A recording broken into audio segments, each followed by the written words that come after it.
Hello everyone, and welcome to this first in a series of 3 webinars to launch our new facilities and services in Boston, which has been designed to help our clients access, learn and enjoy more success with cryoEM.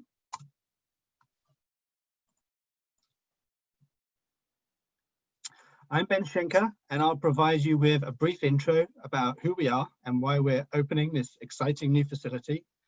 And then I'll be joined by our new Chief Scientist, Giovanna Scapin, who comes to us from Merck, and our panelists, Bridget Carragher, Clint Potter, Anette Schneemann, and Jeff Speir. NanoImaging Services was launched in 2007 in San Diego by Bridget Carragher and Clint Potter.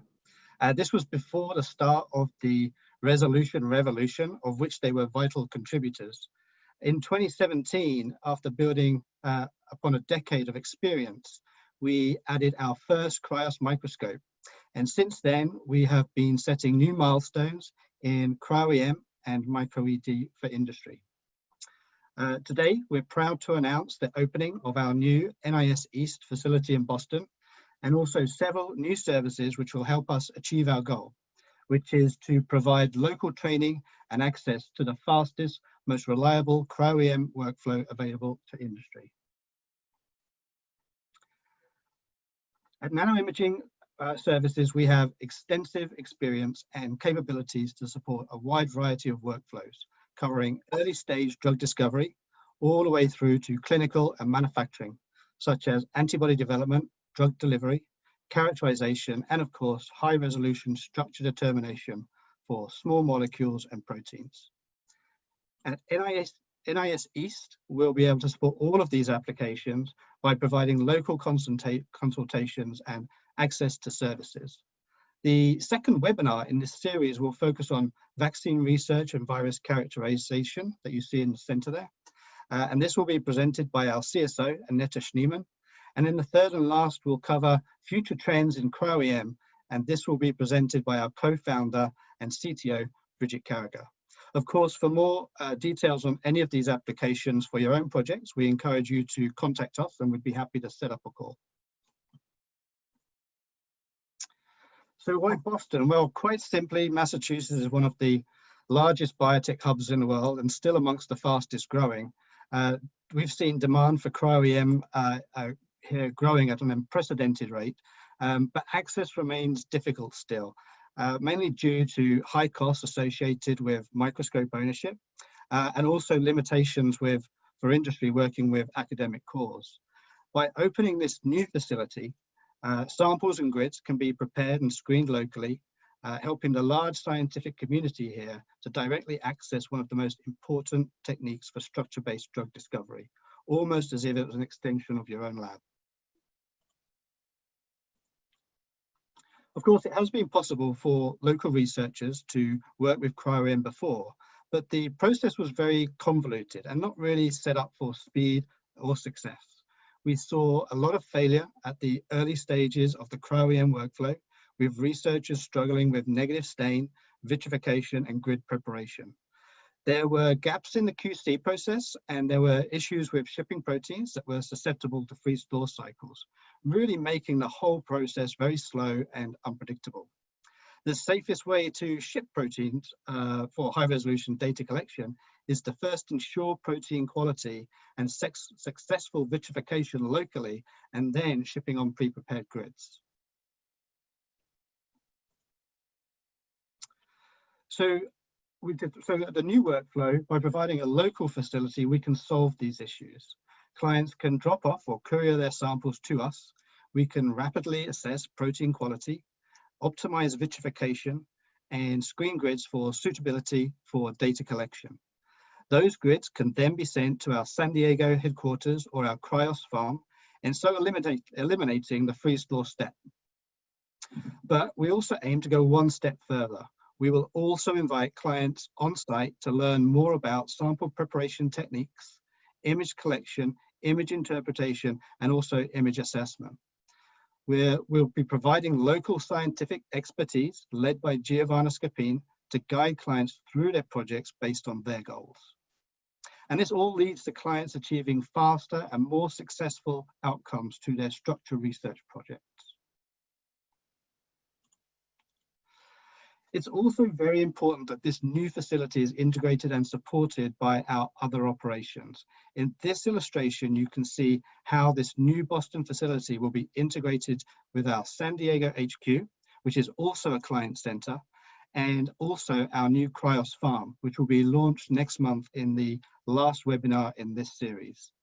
San Diego was our first, and Boston represents the second of what we hope will be many client centers that we plan to establish nationally and internationally. This is where clients can learn more about cryoEM and how to progress their projects successfully, and where samples can be dropped off, grids can be locally prepared and screened. The suitable grids can then be routed through to our HQ and to our Cryos farm if necessary for high-resolution data collection. By establishing a farm, we can ensure that our high-end Cryos microscopes are maintained properly and run efficiently, which helps us maintain sufficient capacity for everyone and also helps us to reduce costs. Everything is connected by secure shipping routes and dedicated high-speed data lines, which allow us to directly work with microscopes remotely from each control room at each site. The facility itself will be equipped with a Glacius microscope with Falcon 4 camera and also a SATA D camera, allowing us to support both cryoEM and micro-ED workflows. It will also have a wet lab, a Vitrobot, and a dehumidified room for sample and grid preparation, plus the capacity to add up to 2 more Glacius microscopes as demand increases. And these can be added seamlessly and quickly through our recently announced partnership agreement with Thermo Fisher. And we call it a client center because this new facility has been designed and built for our local clients. So we can provide also schedule private sessions to discuss image evaluation. Finally, we're happy to set up company-wide seminars to assist with overall awareness and cover the many applications of negative stain, micro-ED, and cryoEM. And with that, I would like to hand over to Giovanna Scapin to talk about her experiences of implementing a successful workflow in an industrial setting. Thank you. So good morning, good afternoon, or good evening, depending on where you are. And welcome again to this series of 3 webinars sponsored by NIS. Ben already gave you an overview of what NIS is and what is our view for the future for this new site. And what I will be doing now for the next 15 minutes or so is to talk a bit about my own experience in transitioning from industrial crystallographer to an industrial cryoEMer to work for a company that would like to help you go through a similar journey and assimilate cryoEM in your drug discovery project. So a little bit about me. I graduated with a master and then a PhD from the University of Padova in Italy. And although technically both my degrees were granted in the field of organic chemistry, my PhD thesis was in biochemistry and in crystallography. And that was the beginning of my lifelong love for structural biology. After my PhD, I decided to move abroad for a postdoc in structural biology, and I landed in the Bronx at the Albert Einstein College of Medicine. After 7 years as a postdoc and then a junior faculty member in the biochemistry department, in 1997, I joined Merck in New Jersey as a crystallographer to support drug discovery. Merck had invested early in the concept that structural information was essential in drug discovery. And it was actually one of the first, if not the first company to start an internal X-ray group to support drug development. This sounded very appealing to me since I always wanted to apply my love for crystallography to do something useful in the world. So I spent basically the next almost 20 years doing exactly that, using crystallography to help the development of new drugs. I worked on many different projects. I was actually lucky enough to be directly involved, not with one, but then two of Merck major products, the type 2 diabetes drug Januvia and the cancer drug Keytruda. So everything was going very, very smoothly. I was solving many, many structures. I was publishing. I was applying my, at this point, 2 decades long expertise in crystallography to support drug discovery in a somewhat cozy and very comfortable environment, when cryoEM and the resolution revolution came along. So structural biologists, both in companies and in academics, quickly realized that cryoEM had an enormous potential for structure-based drug design. If nothing else, because all of a sudden, many of the targets that seemed to be intractable by X-rays became available. But we had to demonstrate to ourselves first, and then to upper management, that the potential could actually turn into something really impactful. And so we decided to approach this learning curve in a 3-step.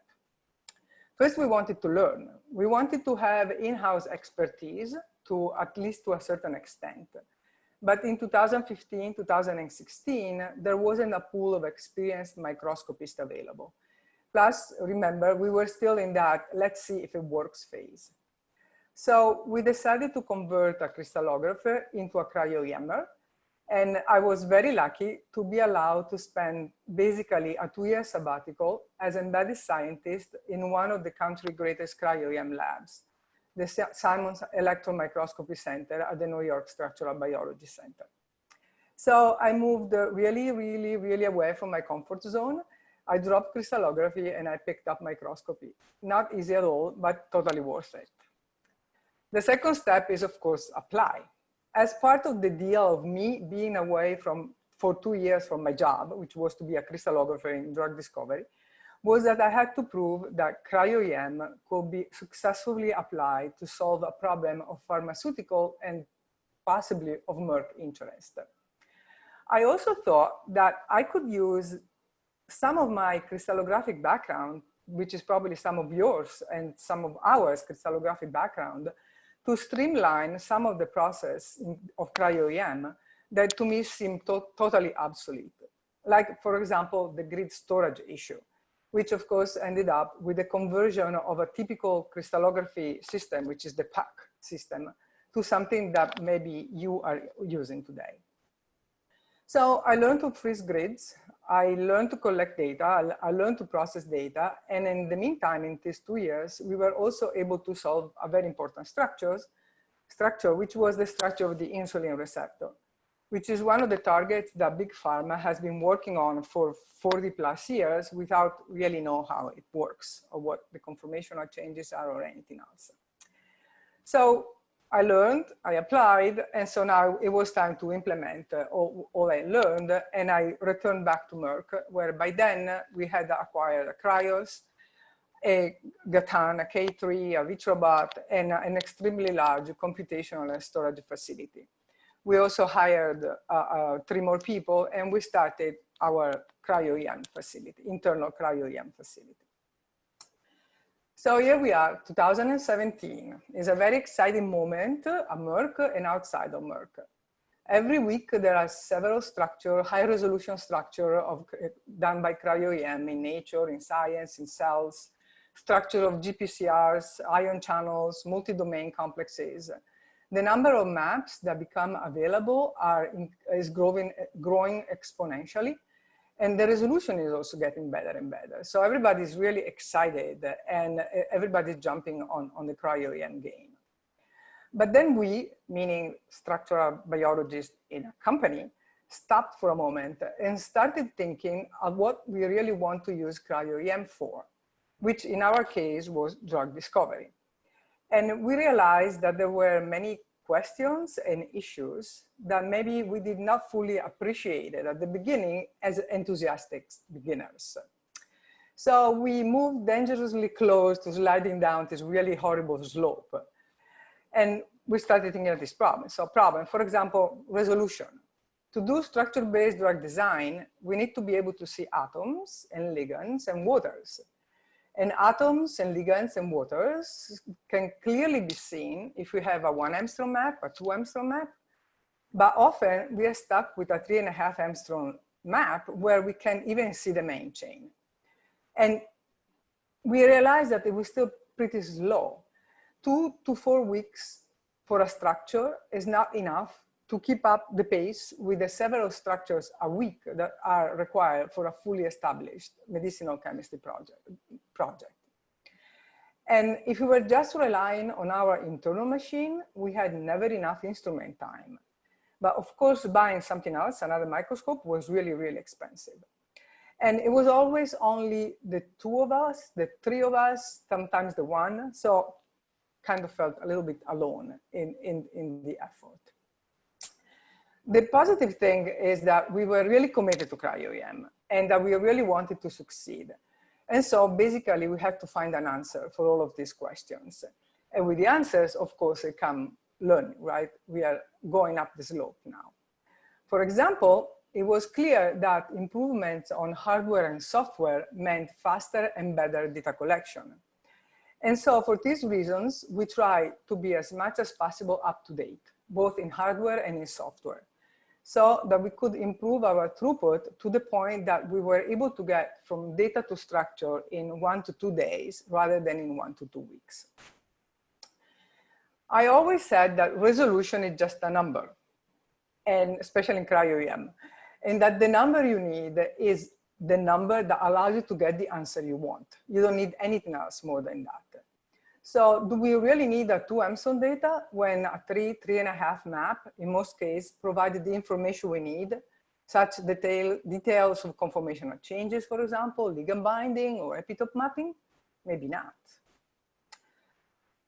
We also realized very soon that the right balance of insourcing, outsourcing with the right partner was able to provide us with the extra instrument time, capacity, and extra expertise we needed. And so we were basically able to move from the valley of desperation to a very steady, actually constantly growing level of productivity that allowed us to make an impact in many different projects, from membrane proteins to structure-based drug designs to biologics.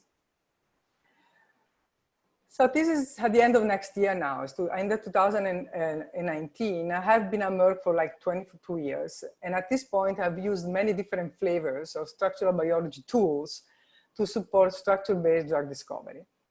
And in the last 3 to 4 years, I've learned that cryoEM can really expand the space available for structure enablement, allowing structure determination of macromolecules that have been too big or too flexible, or too big and too flexible for traditional methods like X-rays or NMR. I don't see cryoEM as a replacement for either one, for either X-rays or NMR, and I don't think it will ever be a replacement, but I do see it as a great addition to the arsenal of tools available to structural biologists everywhere. And I'm talking just from a single particle cryoEM point of view.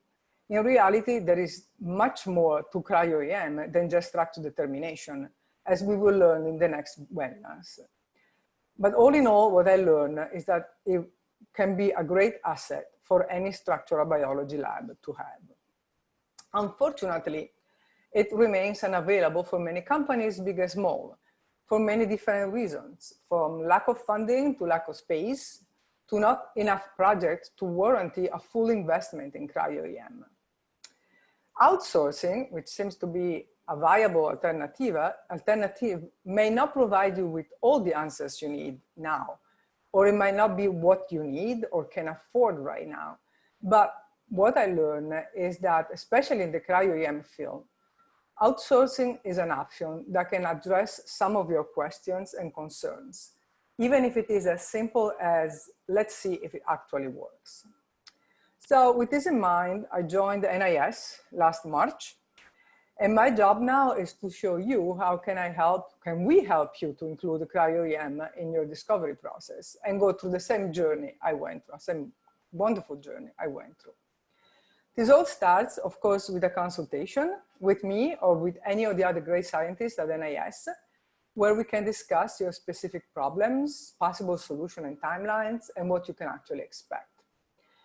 Our business development team will then present you with pricing associated with the different services that we offer.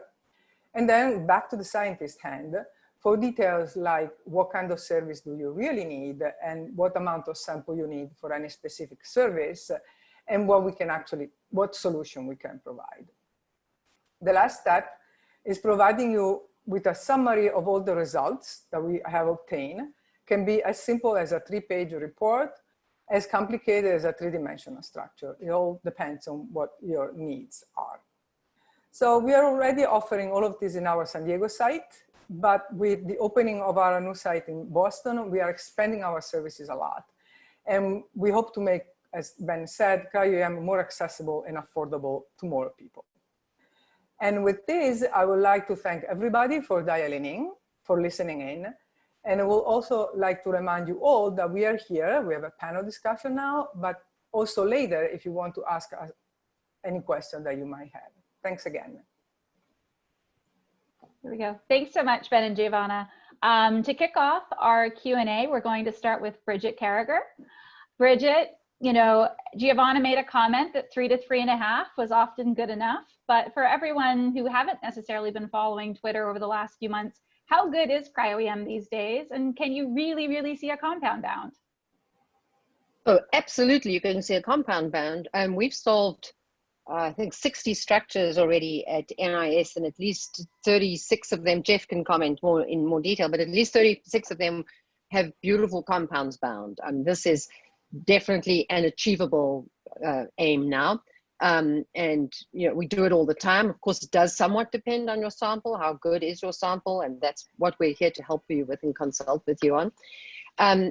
The resolution of the field is screaming down. Just 2 weeks ago, there were 2 papers published at 1.2 angstrom resolution. Admittedly, it was of apoferritin, which is the lysozyme of cryo-EM.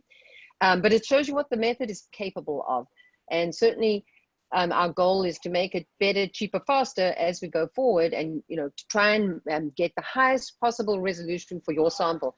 But I'm very sympathetic with Giovanna, who says you get to the resolution that's useful to answer the question you're asking. Sorry, I have background noise. I'll mute now. Thank you. So Giovanna, could you comment on two of the easiest things or the hardest things for a crystallographer who's looking to get started, particularly in industry with cryo-EM? So if you want to start to learn cryo-EM, I found that extremely difficult because it's a different technique, and just having to learn how to prepare a grid can be sometimes a mountain that you can't go over really quickly. If you want to apply cryo-EM, there are a lot of useful tools that can utilize, useful webinars that you can follow to learn enough to be able to actually apply to your problem. A difficult thing for us was to understand the amount of data that we are actually collecting, and the importance of having an extremely good relationship with your high throughput IT group to establish both the amount of storage that you need and the amount of computational capability. That was something that we really undervalued at the beginning. Great. We've just had another one come in from our audience, and I'm going to put this one up as a toss-up. So how has our workflow changed in terms of small molecule micro-ED structure determination? Do we have dedicated instruments for this, or is this something that can be accomplished across sites or different or the instruments that are already in-house? I mean, I'm happy to answer that, but I'm also happy for anyone else to jump in. We don't have a dedicated instrument for micro-ED, but we do it on a particular instrument. We do it on the Glacios, and it has a SATA-D camera. It's kind of an instrument that's been optimized for micro-ED.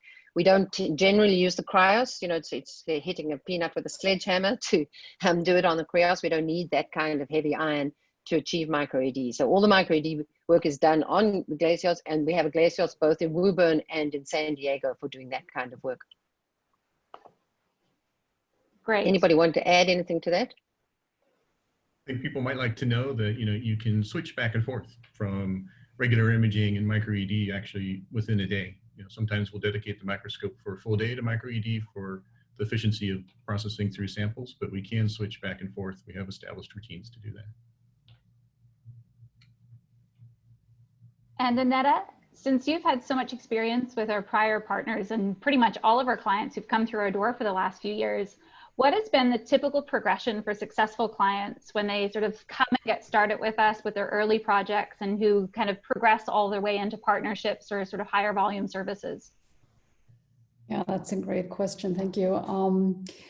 Most of our clients come to us, those that are interested in becoming a partner eventually, come to us with smaller projects, typically fee-for-service that serves as, in part, as a proof of concept project.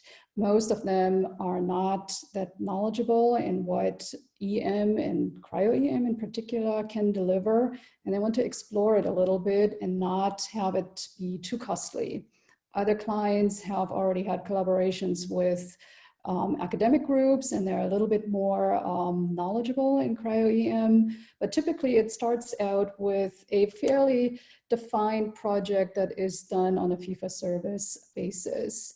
And then after some time, most of these clients in the back of their minds are sort of gearing towards adopting cryo-EM into their structural biology pipeline, and they're interested in making it more of a part of their workflow. And so they then eventually progress to what we call a partner. And a partner has made a larger commitment to cryo-EM by,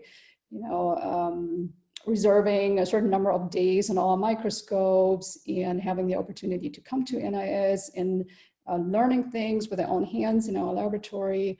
And so quite a few have taken advantage of that. That's quite a popular model, actually. And some of these partners have then matured to a point where they have become relatively independent and don't need so much our hand-holding anymore. And they now make their own grids, ship the grids to us, and we are now just collecting data for them. So there is sort of a progression from starting out small to becoming much more involved in cryo-EM and then becoming more independent. Great, thank you. So I think next up, we'll probably combine a couple of these questions that I see coming through here. So maybe Giovanna, you could comment on this one. So what makes a really good proof of concept project? Or I guess the second part of that is, what is your thought process in deciding between crystallography and cryo-EM for a particular project? So a really good proof of concept is, of course, something that we are really, really interested in and something that will definitely work, because then you can prove that you can use the technology to do it, right? That's what you want. But it has something that you're interested in, because getting a beautiful data set on apoferritin is not going to help anybody. So that's, I think that you have to be a little bit realistic when you start with a project, because some of them are really difficult, not because of the technology, not because of cryo-EM, but because of the protein is difficult.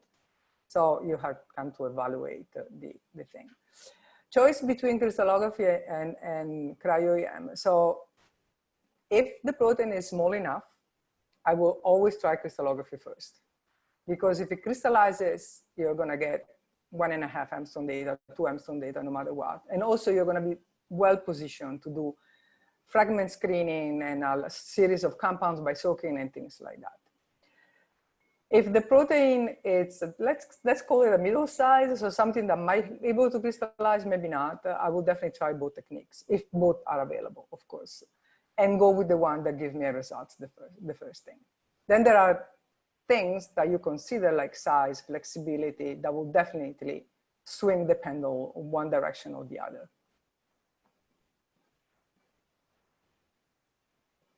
Great, and I think just to follow on from that, picking up on one of the Q&A questions coming in, if I'm looking to assess the quality of a target through biophysical or biochemistry techniques, what is sort of your preference in gauging whether or not a protein is ready for cryo-EM? And what profiling do we prefer to have in order to help people stage gate which constructs and purification preps they should be sending to us? That's for me? Sure. Everybody else can join in. Anette can answer. So I think that we really start with negative staining all the time, because a protein may behave really, really well in gel filtration, but it really doesn't tell you all there is to know about the protein. If it has many different conformations, for example, we won't be able to see it on a gel filtration. So the ideal thing is to have a well-behaved, a biophysically well-behaved sample that then gives really good negative staining grades. With the caveat that negative staining grades do not necessarily translate in good cryo-EM grades, because then you have to optimize the entire freezing procedure.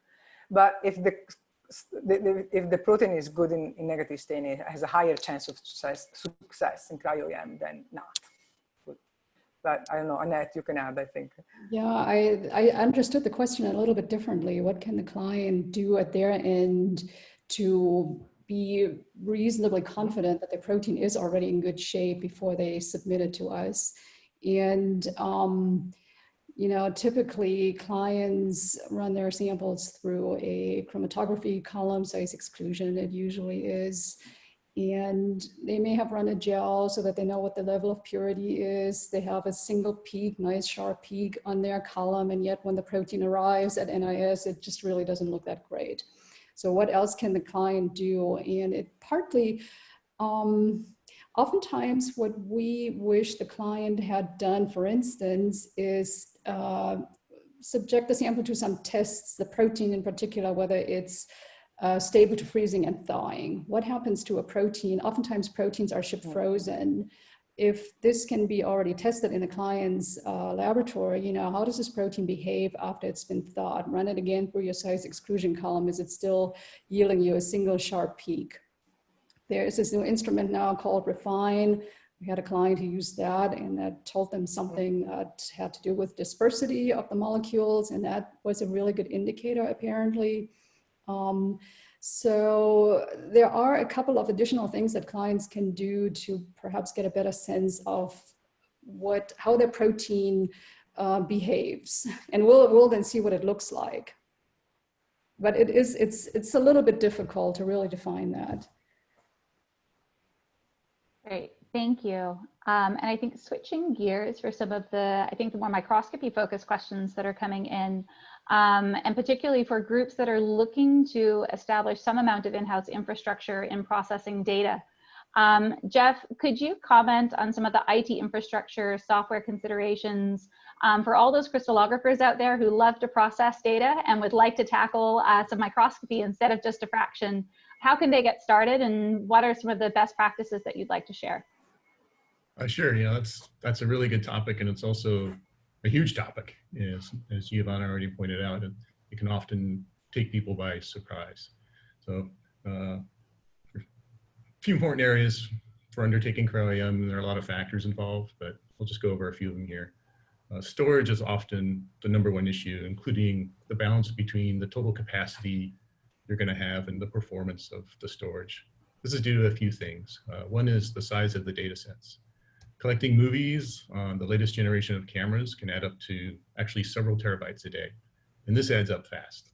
Another is the total volume of data you'll end up managing and organizing. You have to decide, you know, pretty much how much of that data you're going to keep on your fast active media versus archiving and things like this. You have to decide ahead of time which parts of the data are also most important in your pipeline, and then do some calculations based on that for what your total capacity is. For example, the raw movies and the associated metadata that come off the cameras, with that you can actually recreate an entire project from the ground up again. However, these are also the largest files that you would have to store, and they eat up your capacity quite quickly. So do you keep those raw movies online, and for how long? Or do you just keep the aligned images from those movies on your media? You know, these are decisions you have to make. Another consideration is that needs to be taken into account is, you know, how you'll transfer that data to your storage from your imaging facility. Hard drives are usually a first option. However, it takes time to fill them, and then it takes time to download from them. And it may take several of them for an especially large data set. And so that may make it days before you can actually start processing your data. Transferring the same data over the internet has many advantages. However, you'll have to check on your network bandwidth. If it's too low, then the transfers can take almost as much time as, you know, loading up and transferring the hard drives themselves. Increasing your bandwidth can seem like a poor use of funds at times, because maybe, you know, that big pipe you just bought will remain mostly idle a lot of the time, but that burst capability will allow you near real-time streaming of even the movies and enable live processing of the images as they come in. For processing, the considerations are more focused on the software you would plan to use. Each of the programs utilize CPUs, GPUs, and memory in different ways. They also each have their own strengths, weaknesses, and licensing requirements. Together, these parameters will dictate, the type of hardware configuration you should actually implement. There's a lot of information out there on the web about, what's the best kind of server to support each of these programs. Unfortunately, there's no, one-size-fits-all solution, and determining where to start and how to invest can be daunting. Using cloud services such as Amazon is actually a good place to start for this, for both storage and processing. The short-term costs are reasonable for getting familiar with the cryo data, and then you can determine costs and everything like that for longer term as you adopt it. And you can probably tell at this point, like Giovanna already mentioned, you're really going to want IT to be your friend. It's time to buy them some donuts or take them to lunch to talk about these kind of issues and configurations. It's best to work with your IT group to come up with a plan before you start on the projects, and then stick to it until the next revolutions in the field would occur.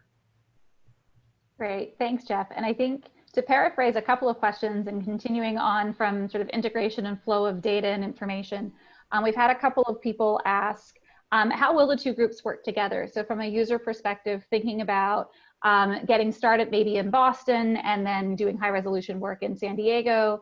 And I guess touching on some of the early comments by Ben on kind of integration of groups. What should the user expect from us, and in terms of how easy we can make it to work with them and for them to access their data as well?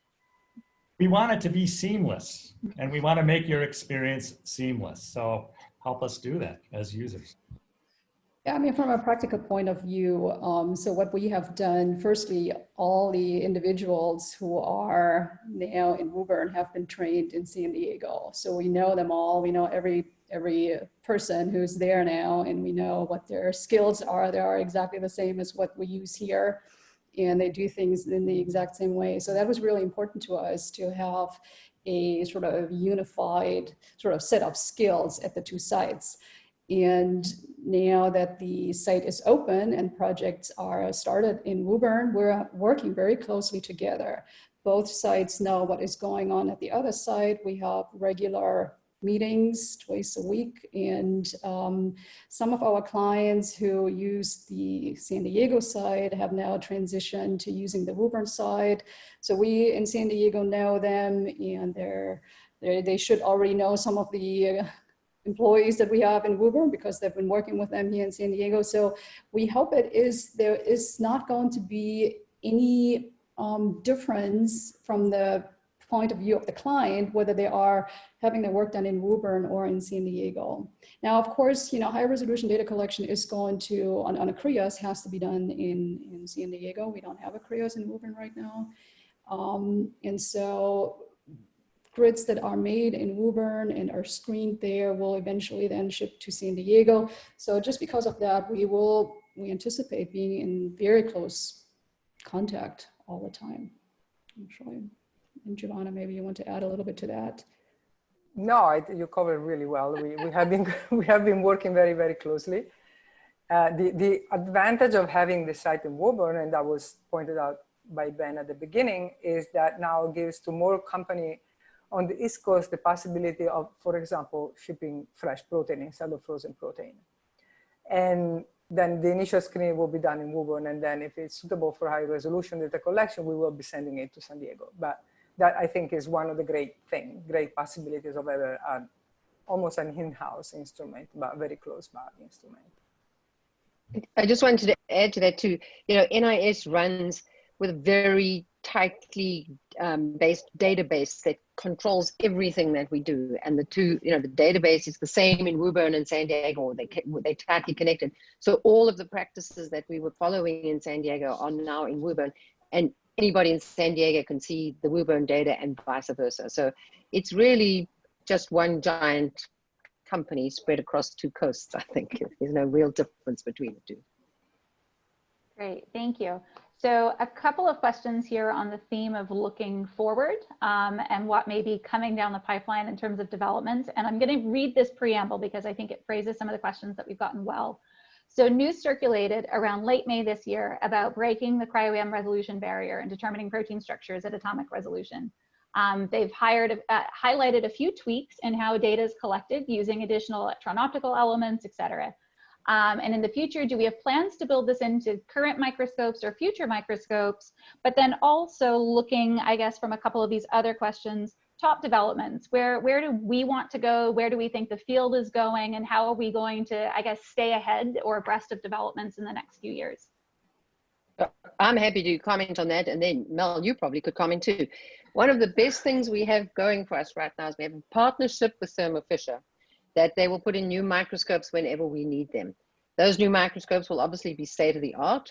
So we feel we will be able to catch up to anything that's coming down the pike.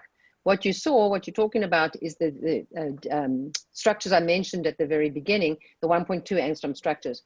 Those, the big changes, there were a better camera, a Falcon 4, which we happen to have on the Glacier, so Woburn actually. They had a new energy filter and they used a cold fig. In reading those papers carefully, and I've read both of them very carefully, the camera was what made the biggest difference, that Falcon 4 camera. The energy filter made a little bit of difference, and then the cold fig, I think, made not much difference. However, they're all Thermo Fisher products, and you know, as we have a partnership with Thermo Fisher, we expect all of those latest, greatest things to show up at both sites as soon as they're available, and as soon as we have the need. We also should mention that a huge big change is coming about in specimen prep. You know, there's the chameleon based on the Spotaton that we developed in the academic lab, and we will have one of those in Woburn too. And I think we're just at the very beginning of the new developments in specimen prep, and that's got to get a lot better over the next few years. But let me add one thing though too. You know, you should use caution though in terms of evaluating all the new stuff that comes out, because it is very expensive. You know, some of these add-ons are $1 million or more a piece. So I think it'd be interesting to see how the community accepts this and really what kind of performance you actually really do get out of these things. Great, and I think, Clint, to keep you on the hook there, we have a couple of groups here who are thinking of buying microscopes or in the process of doing so, and thus are looking to spec facilities and things. You've probably built more of these than anybody in the world. So what are kind of your top couple of considerations that people should bear in mind, either practically or cost-wise, that could otherwise be surprises? Well, Thermo Fisher, at least for their microscopes, they provide an excellent pre-installation guide. And that really has everything you need to know, but you really need to read it and keep track of it. And in some sense, the facilities can be as expensive as a microscope. So you need good temperature control, you need humidity control, you need to control EMI. All these sorts of things are very important in designing these facilities in order to get your microscope to work at a peak performance. So read the guide first, that's the first thing. And then talk to people who've built other facilities. Great, we've got, I'm falling a little behind on all of these. I guess, again, looking at limits, when we start to think about what's feasible on the sample side in terms of the size of samples, flexibility of samples, and I think particularly with an eye to drug discovery, where we're probably looking for really robust and reproducible turnover or replicates of structures when we start to look at ligand-bound ones. What's too small and what's too flexible? And answer is too flexible. The barrier is changing so fast. You know, every few months somebody's trying to you know, either break the resolution barrier, or you know, what type of protein you're looking at or complex you're looking at. So I mean, it all depends.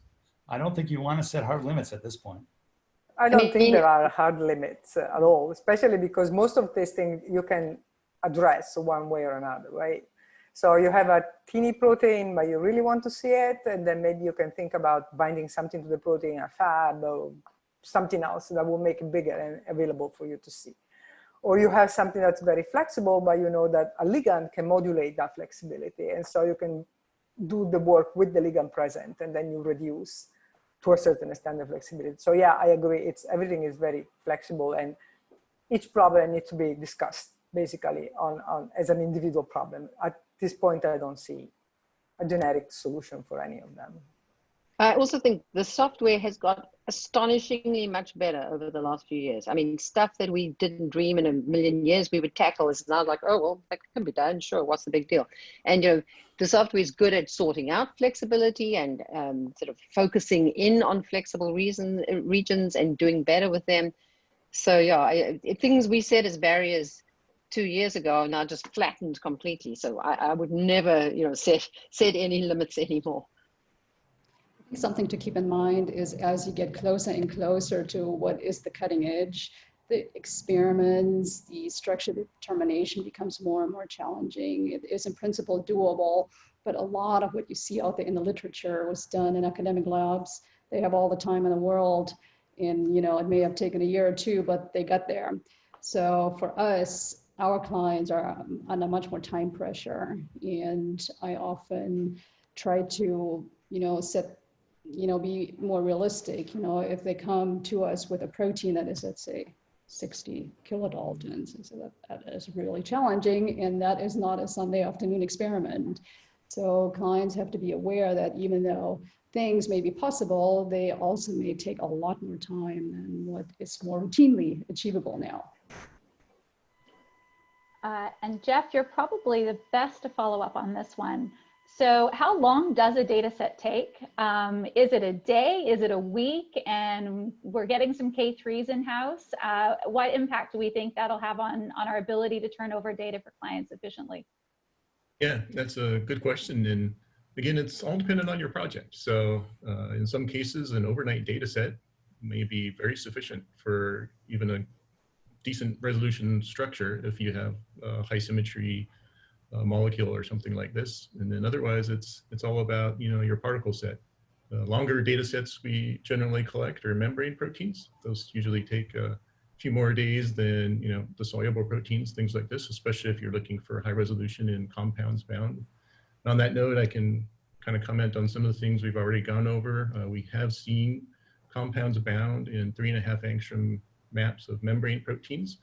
And it's usually not good enough for the chemist, but in some cases, in one particular client case, it was the first time they had seen where any compound had been bound on their protein. So it was really valuable information.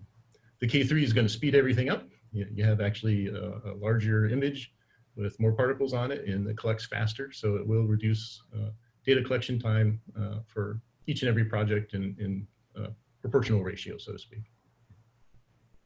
I will also mention something about what you just said, Jeff. That's sometimes you have a 3.5 angstrom map and the ligand is not completely clear, but it's the first time that you see that ligand. Normally, industrial groups have a very strong modeling component, and just giving a modelers a structure at that resolution will make it like a make or break decision in the project itself. So, and working closely with modeling is also an important point that we should consider, because it's really going from not seeing anything to seeing something, and it's really helpful in a drug development project. Great, thank you. I think continuing from there, Giovanna, I really want to get started in cryoEM, but I need to convince my bosses that it's worthwhile.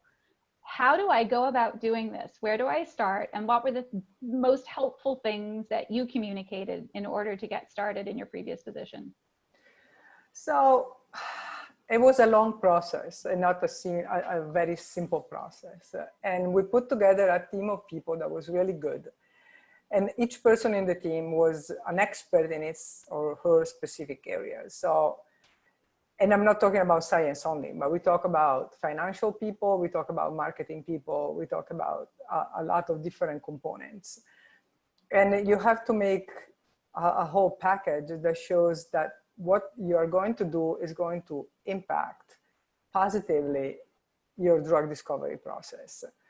And yes, we did a lot of calculation of how much money we are going to save over the 10-year periods, one thing, blah, blah. It's difficult to put a price on a structure. But luckily, most people understand that.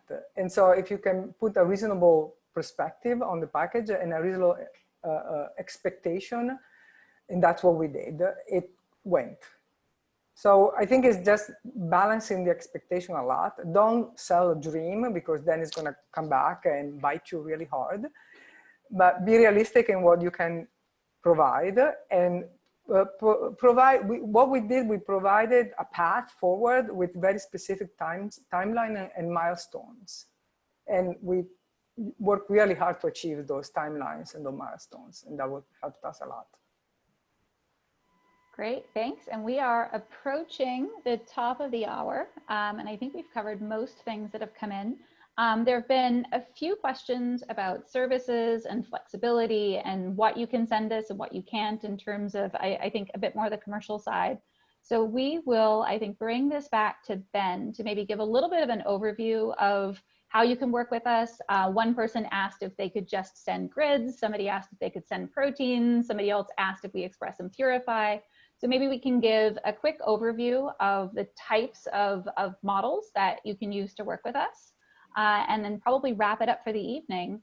In the meantime, we've got a few questions here that we will endeavor to answer after we close one-on-one. And if you have any additional questions, you know, obviously reach out through our website or directly to any of us. Most of us have email addresses that are easy to find. And with that, we'll go back to Ben to wrap things up for this session. Hi again, everybody. So yes, thanks, Mel. So there's a number of ways to get started with us, and ways that you can work with us. And we try to, from a commercial point of view, really try to make this as easy as possible to start early on. So we do fee-for-service and like very simple and screening services that you can access. These are things like quick look, negative stain screening, grid screening that can be done like, you know, but just a few grids at a time. This is the early stage where we're really trying to just like help you through those first few steps of your project.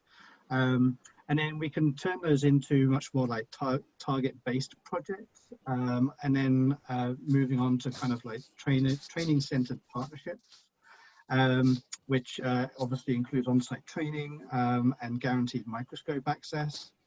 And then for our like really established clients, they basically have this synchrotron type model where they just, you know, they just need a guaranteed amount of microscope access each year. So as you've just heard from the panel, there's no shortage of wealth of experience in the company to help people, no matter what stage they're at, to really get the most out of cryo-EM or micro-ED. And whether they're just beginning or whether they're already have an established platform, we can pretty much help them at every single stage. As Giovanna said at the end of her talk, the best way to get started is to set up a consultation, which you can do by going to our website and just clicking on the contact us. And you know, that's a free of charge session just to kind of talk through what the projects are, what the goals are. And then we can work with you to think about, okay, are there, you know, targets of interest which we think makes sense to start with, or if there's a high priority one, what's it going to take to get it past the finish line? Please join us for the second webinar and third webinars. As I mentioned before, Anette Schneemann is talking about vaccine characterization, vaccine research and virus characterization. Very relevant at the moment. We're running a lot of COVID-19 projects. I saw there was a question there, and we're fully operational during this period as an essential lab. So we look forward to seeing you at the next webinar, and thanks again.